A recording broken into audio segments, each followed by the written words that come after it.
Hi, everyone. Today we are tackling lesson 11 with percentage context.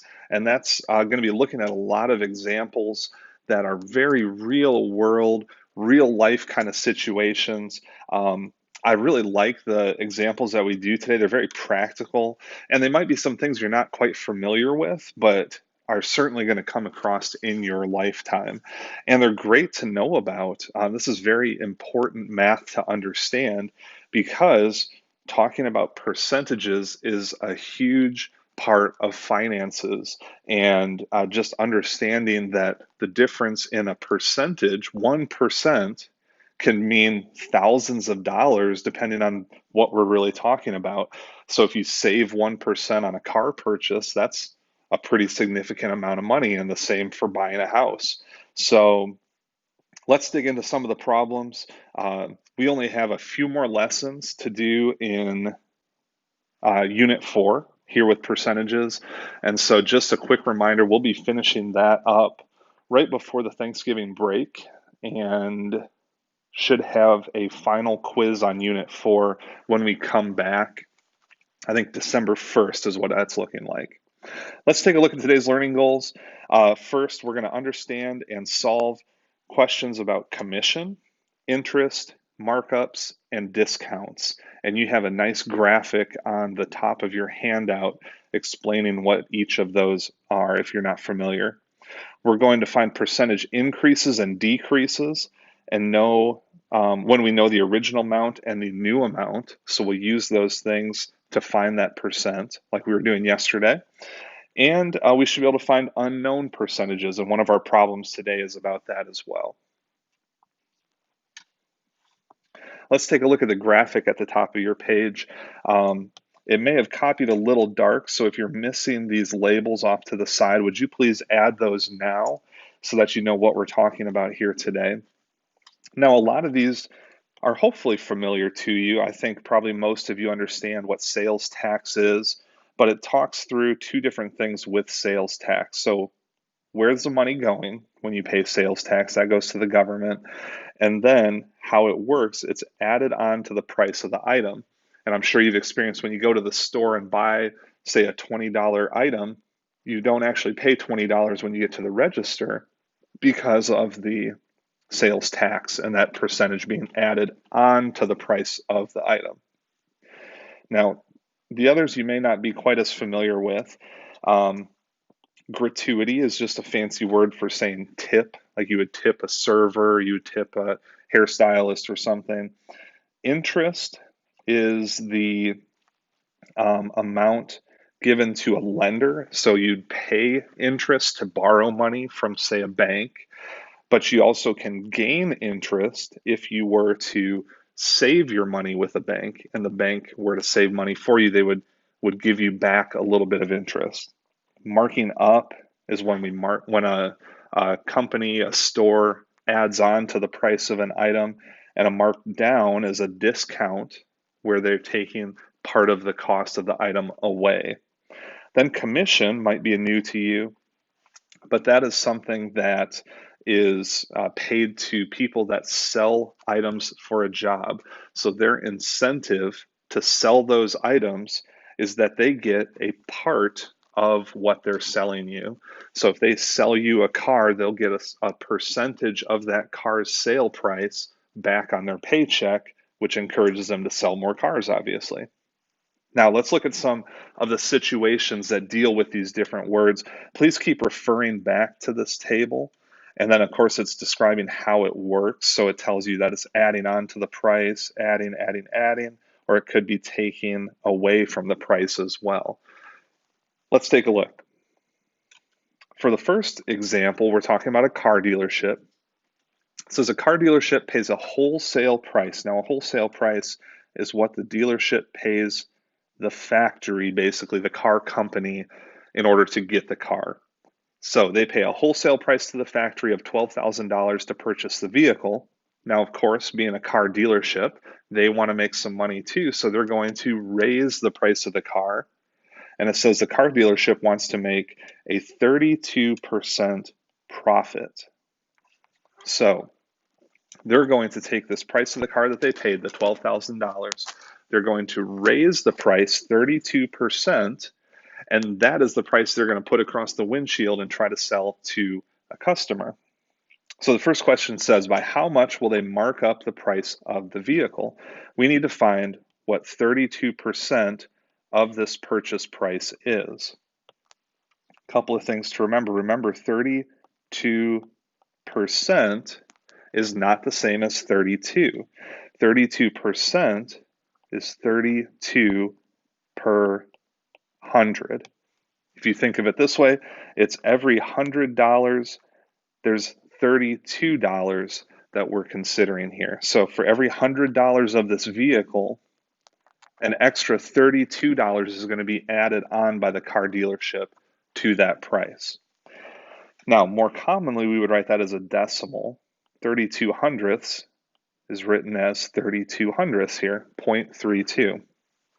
And to get the marked up price of the vehicle, we're going to have to find what 32 hundredths, 32% of 12,000 is. So we'll take 32 hundredths times 12,000, and that gives us a markup price of $3,840. That's what they're going to add on to the price of the vehicle so that the dealership makes 32% profit. Next, it says after the markup, what is the retail price of the vehicle? And these words are easy to confuse here. So we talked first about wholesale price. Remember, that's what the dealership pays to the car manufacturer, to the factory that made the car. The retail price is the price that you and I see when we go to buy something. It could be the price on the shelf below the item, or it could be the price across the windshield of a car. So what is the retail price? Well, of course, the dealership is going to want us to pay the $12,000 that they paid for the vehicle, but then they also want their profit. So they're going to include their 32% markup to give us a retail price of $15,840. All right. Now, please remember that we could find this number in one step. So we wouldn't have to find 32% and then add it to the wholesale price of the car. We could do it in one step if we take all 100% of this and the 32% as well. So really what we're doing, and we talked about this with tape diagrams a lot, is we're taking 100% or all of the $12,000 and an extra 32%. That means that we're paying for 132% of what the car's wholesale price was. If we take 132% or 1 32 hundredths times 12,000, we get the exact same answer. We get $15,840, that retail price for the car. And it would have happened just in one multiplication step instead of having to do two steps like we did here. Either way is fine. They're going to get us the same answer. So for part 3, it says during a special sales event, the dealership offers a 10% discount off of the retail price. After the discount, how much will the customer pay for this vehicle? All right, so we need to take the retail price. Remember, we just found that here. So the retail price of the car was $15,840. They're going to take off 10% of the car. So we need to know what 10% is, and we could do that by multiplying by 10%. That's right there. 10 hundredths, that's 10%. And that would tell us how much they're going to mark down the price. But going back to what I was just saying, we can also do this in a single step. So instead of paying for 100% of the retail price which would be the $15,840, if we remove 10%, we're only paying 90% of the retail price. So what we could do is take $15,840 times 90%, or 90 hundredths, to see what we would actually be paying for the car after that discount. And that would be $14,256. Now, if we had done the first step, if we had found what 10% was, we're not paying for 10% of the car, that's the discount. So we're going to have to take that amount and subtract it from the retail price. We certainly could do that. We would take the $15,840 minus the 10%, which was $1,584, and we're going to get the same thing. That 10% off the original price, the retail price. All right, let's keep going. Let's look at the next problem. And this is talking about commission. Remember, commission is the amount that a employee, a salesperson, makes for selling something that the company provides. So in this case, it says for each gym membership sold, the gym keeps $42, and the employee who sold it gets $8. What is the commission the employee earned as a percentage of the total cost of the gym membership? There's a lot of information there, but I can see this is going back to one of our learning goals, which is finding the percent, finding an unknown percentage with what we're given. So, in yesterday's lesson, we were making tables to do this, and you certainly could do that, but let's go back through the problem. Let's find our key information here. And it says the gym keeps $42. The employee who sold it gets $8. What's the commission in the percentage of the total cost of the gym membership? So that would be important to know, the total cost of the gym membership. It would be easy to think that the gym membership costs $42, but if you read closely, for each gym membership sold, the gym keeps $42, the employee gets $8. That means that our membership is going to be $42 going to the gym and $8 to the employee. So we're going to have a total of $50 for a gym membership. Now, to find the percentage, what we were doing yesterday, just to kind of bring it back, is we were making a table. And we looked at the cost of the membership. We'd look at what the employee gets, because that's what we're comparing to.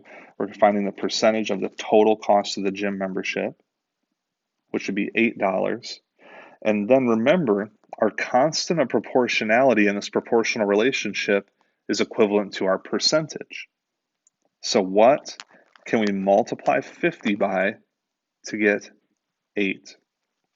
Remember, if we can't find that, we can rearrange that equation for proportional relationships, and we can divide 8 by 50 to find that constant of proportionality. And that comes from that way of, finding our constant of proportionality, which is dividing y by x.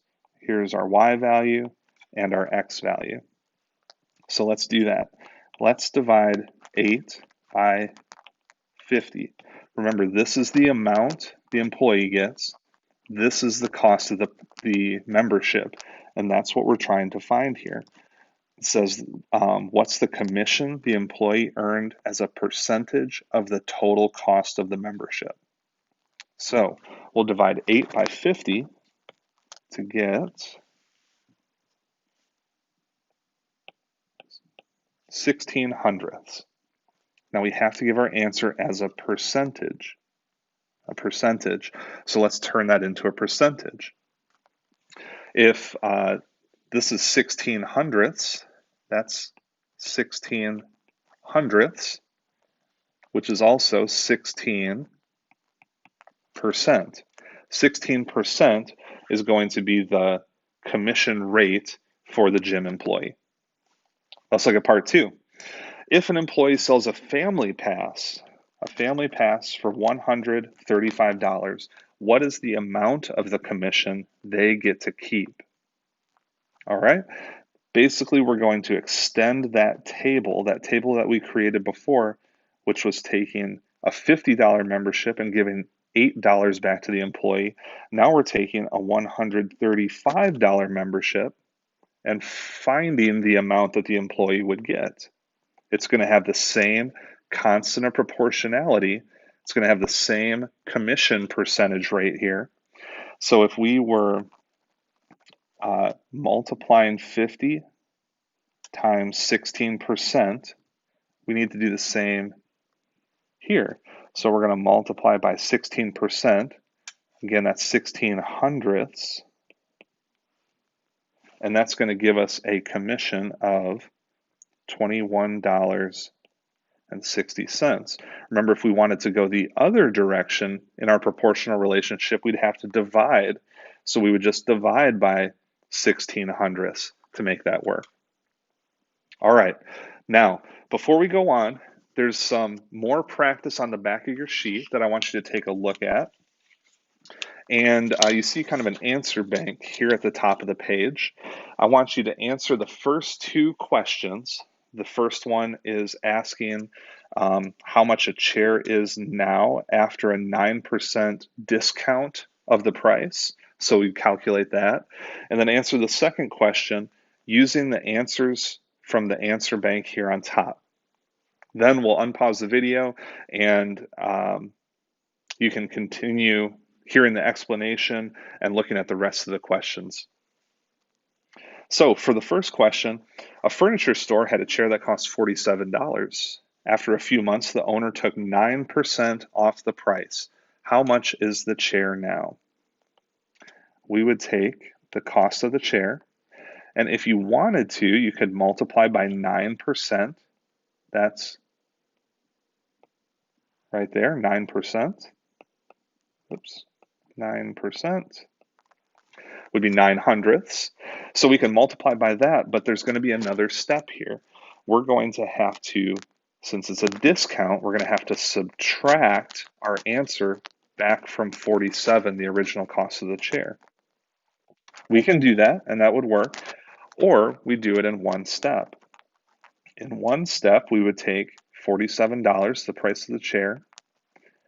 We're removing 9% of the cost of the chair. We're taking 9% away from the whole 100% cost of the chair. So really, we're paying for 91% after that 9%'s been taken away.